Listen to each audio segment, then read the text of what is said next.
How's it going, everybody? Happy Thanksgiving and welcome into the SFS channel. As always, my name is Gavin, and today we're diving into some tiers and rankings for the running back position for Week 12 fantasy football. Of course, if you're watching today's episode, I hope you're kicking back, relaxing, enjoying some time with family today. And of course, if you're watching this video, setting your fantasy football lineups and looking to strategically place your players either in your starting lineup or on the bench, depending on matchups and whatnot situations for this week. So, of course, with the extra games on Thursday this week, there's a bigger emphasis on getting this stuff out for you guys and obviously being ready to go for this afternoon's games if you're watching this on Thursday. Otherwise, you can pop in here later throughout the week and watch today's episode as well. But this episode, I'll be covering my top 30 running backs for this week's action. As always, if you're new around here, drop on down, smash the subscribe button, turn the bell on as well. We're looking to grow the community, help as many people as possible, and have a great finish to this season. So, thanks so much, you guys. Let's dive in. All right, this is pretty cheesy, and I didn't plan on doing this, but it's the holiday season. We're giving thanks today, of course. So let me know in the comment section below which player on your fantasy roster you're most thankful for this 2022 NFL season.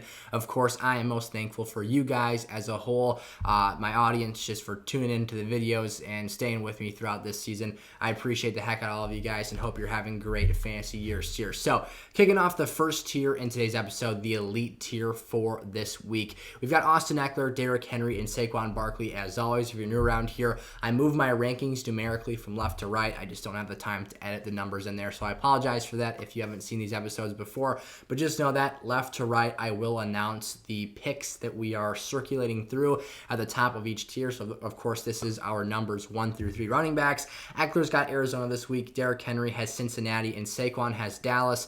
Yes, the Giants looked terrible last week, and yes, the Dallas Cowboys looked fantastic. I'm expecting positive regression or positive progression for the Giants to be a bit more competitive this week. And of course, Dallas will probably come back a bit after scoring a 40-point game and a 37-point blowout of the Vikings. So if there is one point to attack on this Dallas defense, it is the run game. Dalvin Cook was very efficient last week, despite the fact that they got blown out. Of course, he didn't really have the chance to score that many points because the game script was terrible, but I'm still very confident in Saquon and expect a bounce-back game from him and this offense, of which he is the focal point. In our next tier here, not spending too much time on these top names. We know who the best of the best are, but Jonathan Taylor and Christian McCaffrey for me are my running backs 4 and 5 for this week.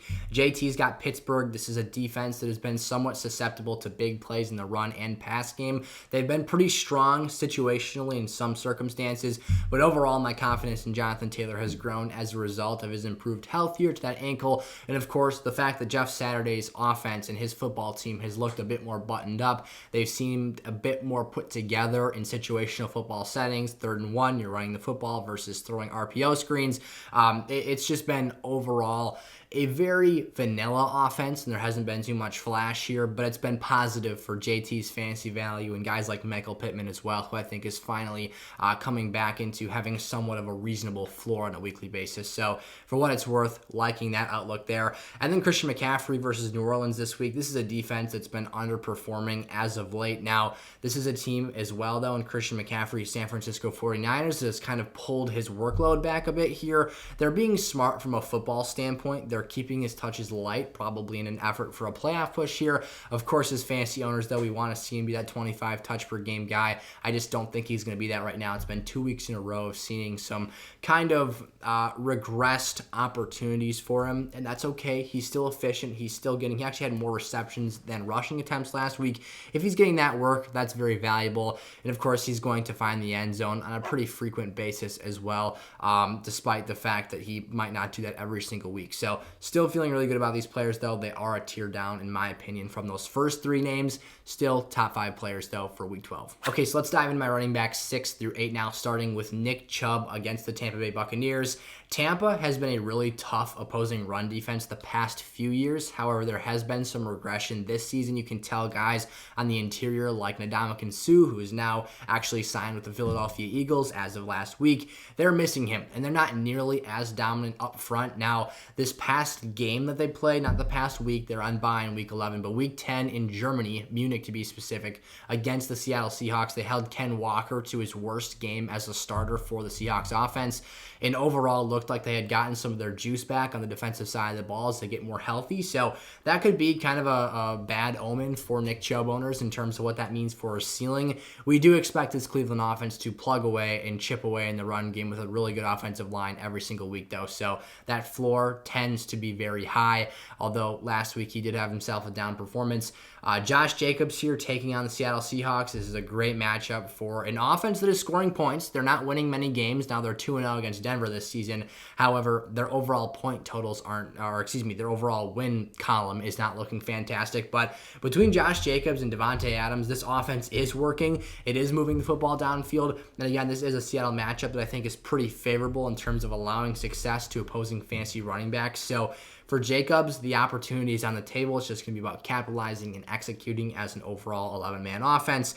And then Ken Walker here on the other side of that matchup, coming off of a bye week. Hopefully he's got some freshened up legs here. Hopefully Seattle can bounce back and rebound from that poor Week 11 performance. It was the longest flight and travel distance for any team in NFL history, so that could have played part of it into things. They looked a little bit slow in that contest and didn't look super buttoned up. So hopefully things are a bit better here. This is a decent matchup. I think Ken Walker, as basically the staple of this offense, and especially that ground game, should have opportunities for success. We know the explosive playmaker he is, and that he is basically the bell cow for this offense. All right, diving into my fourth tier now. So we've got my running backs 9 through 12 in this category, starting with Ramondre Stevenson against Minnesota this week. So what you've got here in Stevenson is a guy who I think might be a little bit undervalued heading into this week's matchup. He scored just 0.9 more points in half PPR scoring than Damian Harris, his backfield mate, who has now become kind of the inferior fantasy running back to Stevenson. But Harris was overall able to be more productive with the minimal 26% snap count percentage that he received. Stevenson was all the way up at 78%, although just scored 11.3 fantasy points. So this is a guy that's really solid. He had 21 opportunities in Week 11. We just need to see more efficiency here. He caught all 6 of his targets last week, had 15 rushing attempts on the ground. There's lots to work with here. This offense just needs to move the football. He is the core and central piece, though, and component that bodes very well for his fantasy stock.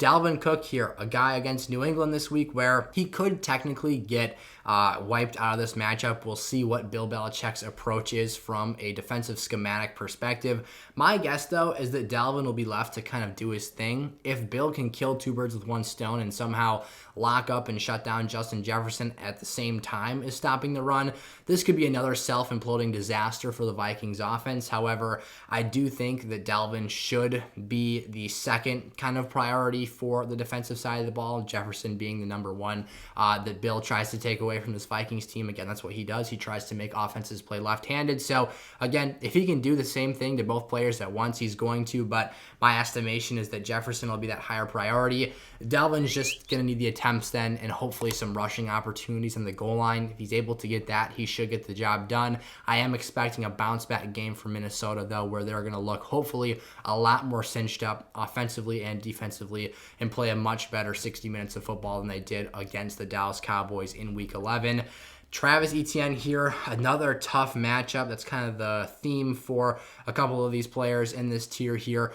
Baltimore has been a team that's been playing very well on the defensive side of the ball. Now, last week was some weird weather circumstances. It was really windy against Cleveland, and both offenses really struggled. Now, this week, you do have Etienne, like Ken Walker, coming off of a bye, so hopefully some freshened up legs here, hopefully an overall stronger opportunity for a high ceiling, but he's going to need to rip big runs in this game. He's going to need to have the opportunity to score touchdowns in this contest. I don't think that this is going to be easy sledding for Travis Etienne.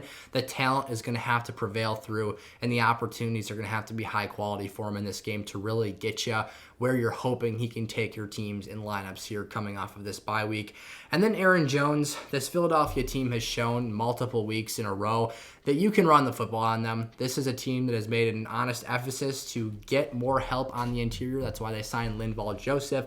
That's why they brought in Ndamukong Suh, of course, to plug up the middle, the core interior of this defensive line. Now, this was the first game this past week, Week 11, where those guys were out there playing football. There might have been some rust, some conditioning problems, and they honestly probably had to play more snaps than they wanted them to coming in their first game because it was a really close, tight-knit football game. So for Aaron Jones, hopefully your owners of Jones, they haven't, picked up the conditioning that's needed, and they hopefully haven't cinched up their defensive line in the interior, because that could be bad news for Jones here, especially if this game script gets out of hand. If not, though, Green Bay can kind of use their formula of running the football and playing ball control football and using their best offensive weapon to attack this Eagles defense. That could be an effective strategy here in how they get home at the end of the day. So I'm actually going to make an amendment to my tiers list here in the middle of the video. I was looking at my notes for the 5th tier here. Tony Pollard would have been my running back 13, the starter of that next tier down here. And I felt like overall his upside was just significantly higher than the other players in that respective tier. So I'll break down those guys in just a second here. Tony has the Giants this week. Now, I'm not expecting Dallas to just whitewash these guys like we saw happen with the Vikings last week. I think that was kind of an anomaly performance. Not saying the Cowboys aren't legit, but it's hard to do that on a consistent basis. This is pro football after all, and you're not going to see that elite level of a game script every time out here. So for Tony, it is all about the upside. He needs those electric runs or catches. He's not a volume back. He's not going to be a guy that runs the ball 25 times for 100 yards and gets you a 10-point floor there. This is going to be a guy that you need to consistently count on between 16 and, he can get up to 21, 22, carries per contest, but that hasn't been the norm for him. So I am expecting consistently lighter touch counts than a traditional workhorse back. After all, Zeke is still there and taking some of the goal line opportunities. But again, with his lightning fast quickness, he can score points in a hurry and really contribute to those lineups, especially as a capable receiving threat as well. So this tier is going to be my running backs 14 through 18. Yes, that is correct. So we're starting things off here now, again, after bumping Tony Pollard up into that 4th tier with James Conner against the Chargers this week. I really like this matchup for James in the ground. I think there's a lot of opportunities here. And for an offensive passing game that's kind of having some quarterback turmoil right now, yes, Colt McCoy can go in there and produce for guys like DeAndre Hopkins, but it's not a pretty product in the football field. They need something, a backbone to lean on here. And after releasing Eno Benjamin, James Conner is kind of the clear running back one workhorse in this offense. Now, you're going to see some Keontae Ingram here and there. He's a very talented reserve back to have, but this is still the James Conner show, in my opinion, and he is still the goal line back for this football team that I would expect to see get those reps inside the 5-yard line. So if that's the case here, we've seen teams move the ball up and down the Chargers defense all season long. I do like that Kyler Murray is expected to start this week. Hopefully that can contribute to some more explosive plays in the passing game and overall contribute to more fantasy points scored for Conner, who played very well despite, at least in fantasy scoring terms, not necessarily his overall impact on the game in a blowout loss to San Francisco on Monday night this past week. Dameon Pierce coming off of his worst game of the season since taking over the starting role, and I want to say it was week 3. Pierce was very disappointing, as were the Texans. Now they have transitioned quarterbacks to Kyle Allen to play Miami this week. That seems like a recipe for disaster. Not saying I'm a Davis Mills truther by any stretch of the imagination, but I do feel like this offense is Dameon Pierce or bust. They are going to be insanely dependent on him to run the football and run it well. And unfortunately, they're playing a just ballistic offense on the other side of the field that could just completely clown them within the first quarter and a half of this game. So when you've got guys like Derek Stingley banged up on the back end, and you've got 2 players, a Waddle and a Hill back there that can just run all over your defense, you might be in a fairly big hole fairly early for this Texans team. So a little bit nervous about his floor this week, which is usually something we feel very safe about. Alvin Kamara against San Francisco this week is another matchup that gives me some worry. The San Francisco team is incredibly physical, and New Orleans has tended to struggle at points in time this season, especially up against those tougher ranked opposing defenses. So for Andy Dalton, I just don't have much, confidence in him to consistently pass the football and keep this contest close. For the opposing defensive line, I expect them to give the Saints offensive line troubles, and I'm not feeling super bullish on Alvin Kamara this week. That's why he does fall down here pretty low despite his talent. Obviously not matching up perfectly with this status in terms of the rankings leaderboard. Jeff Wilson Jr., my running back 17 this week, has the Houston Texans. In my opinion, he's the hot running back right now in San Francisco, formerly of San Francisco, in Miami. I actually just changed the headshot to finally getting him in a Dolphins jersey for today. But this is basically the same offensive system that was run in San Francisco, with the exception of running some unique plays for their two insanely talented receivers. But the run game schematically is very, very comparable. So basically what you've got here is a guy that has taken over the majority of the snap count percentage from Raheem Mostert. He's playing very well. He's scoring touchdowns, and he's been kind of a juice creator for this offensive attack. And then Miles Sanders taking on Green Bay this week. Philly's offensive line has a shot to just push these guys around. The Packers often have their defense on the field for a large portion of games because of their ineffectiveness on their offensive side of the ball. That gets guys gassed. By the second half of this contest, they could just be totally steamrolling through that Packers front seven. All right, diving into this tier now, my running backs 19 through 24, kicking it off with David Montgomery of the Chicago Bears taking on the Jets this week. These guys, plain and simple, play defense at a very high level. They have been a hot team on that side of the football, and they only allowed a field goal last week. And unfortunately, the whole Zach Wilson meltdown situation combined with, one lapse on special teams, and what Jets fans will tell you was that there were multiple illegal blocking the backs on that scored touchdown to beat them last week. Nonetheless, does not diminish what that defense did against the New England Patriots in week 11. So for week 12, I am a bit nervous about Chicago. They're a fairly one-dimensional offense, running the football either with their quarterback or their running back. So for Montgomery, who had himself a pretty nice game against Atlanta a week ago, this matchup is definitely a turn in the other direction, and I'd be a bit skeptical about both his ceiling and floor. Najee Harris against Indianapolis. This seems like I'm hating on him a little bit here after such a good game last week. I talked about this earlier throughout the week. He looked athletic. He looked sparky out there and looked like he was finally healthy. This Colts defense, though, is pretty underrated. I do think they give opposing playmakers some troubles at times, and I do think that this offense for Pittsburgh is still quite limited. I'm not buying into the fact they had some, 20-ish yard touchdowns last week, a 19-yarder, which was their season high, and then later a 24-yard touchdown, which marked their next highest score of the season. So kind of mind-boggling stuff there that set 2 season-high records for the team. Kind of interesting stuff to break down there. Jamal Williams here for the Detroit Lions taking on Buffalo. He leads the National Football League in scrimmage touchdowns right now with 12. That's great. That's awesome. This Bills defense, though, is very, very solid, especially against the run. I would be a little bit more concerned about Jamal and DeAndre Swift owners if you have to start him than I would typically be heading into a matchup. This is just schematically a very, very solid unit, and I don't know, especially if Buffalo's offense is on a tear, how long the run game is going to be a super prime focus for this team. Antonio Gibson, my 22nd ranked running back this week, playing the Falcons, a pretty good matchup on the ground here. Gibson's coming off of, this is really important, a season-high 68% snap count percentage, showing his play time and role in the offense is growing despite Brian Robinson's presence there. I think Gibson's the best back this team has on the roster. They just made it an incredibly difficult road to him being that affirmed starter. Hopefully that's the case now. Hopefully his role continues to grow from here. He is a special, dynamic playmaker. He is not necessarily an elite running back, but he does a whole lot of things at a really nice level. B-Rob should still be factored in here. He has a value and role in this offense as well, but I do think that his fantasy ceiling, as we've seen throughout this season, is pretty limited. And then Leonard Fournette here, diving into kind of a controversial, you could almost say a polarizing situation here. So in our community Discord server, if you check that out in the description of today's episode, you can join that and become part of that community. But there's been some heated debates amongst different members of the community Discord about the Rachaad White versus Leonard Fournette lead in the Tampa Bay backfield. Now, I'm still going to give Fournette the benefit of the doubt here. Todd Bowles just did come out and say he's going to go with a hot-handed approach, but I do think that Leonard Fournette against Cleveland will have the first chance to be that hot hand.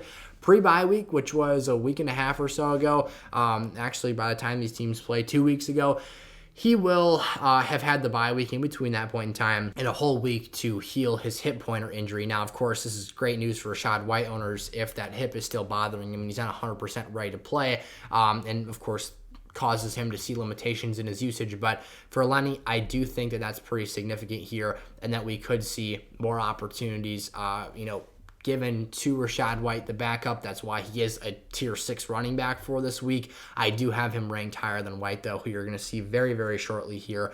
And then Devin Singletary against Detroit, a very good matchup. We've seen him score 3 touchdowns the last 2 games out here. He only has 4 on the season. I'm still pretty pessimistic about his weekly outlook here. We never know when Buffalo is going to just kind of reset back to their pass-happy offense whenever they feel Josh's elbow is better, if that instance occurs, which I think it will.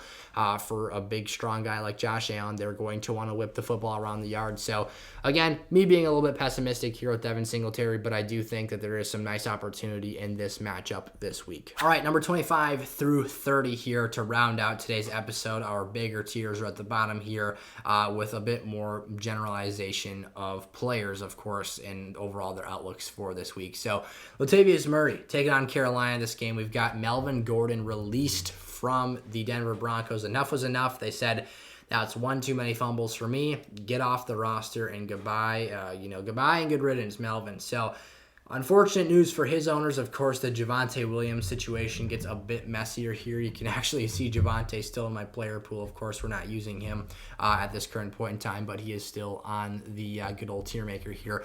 Nonetheless, Latavius has been the more impressive back since, obviously being acquired off the Saints roster. He actually played the overseas game and then was immediately signed up to the active roster by the Denver Broncos shortly after that a few weeks back. Bottom line is that he should be the concise lead work back from here on out. We saw Chase Edmonds get put on the IR. Melvin Gordon's no longer in town. This is no elite play here, but this is a competent low-end RB2 now for me. Definitely worth a pickup. Definitely someone that can contribute to lineups down the stretch.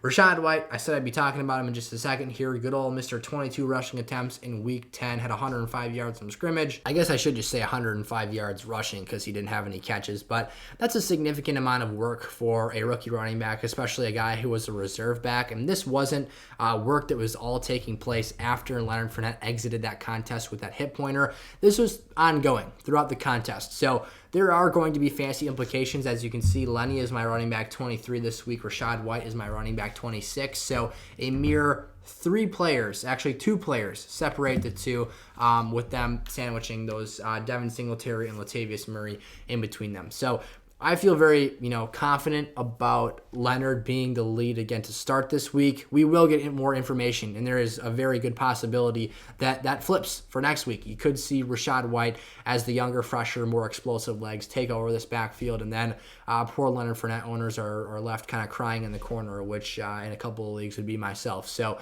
keeping an eye on that, definitely scooping up Rachaad White if you have the chance, but his rostership has erupted since this situation has unfolded here. Isaiah Pacheco, how about this kid? 7th round pick out of Rutgers, runs with ferocity, aggressiveness. He is so fun to watch. For Rachaad White, he's kind of mimicked those same things. Those young running backs come in, man, and they are hungry for yardage and playing time.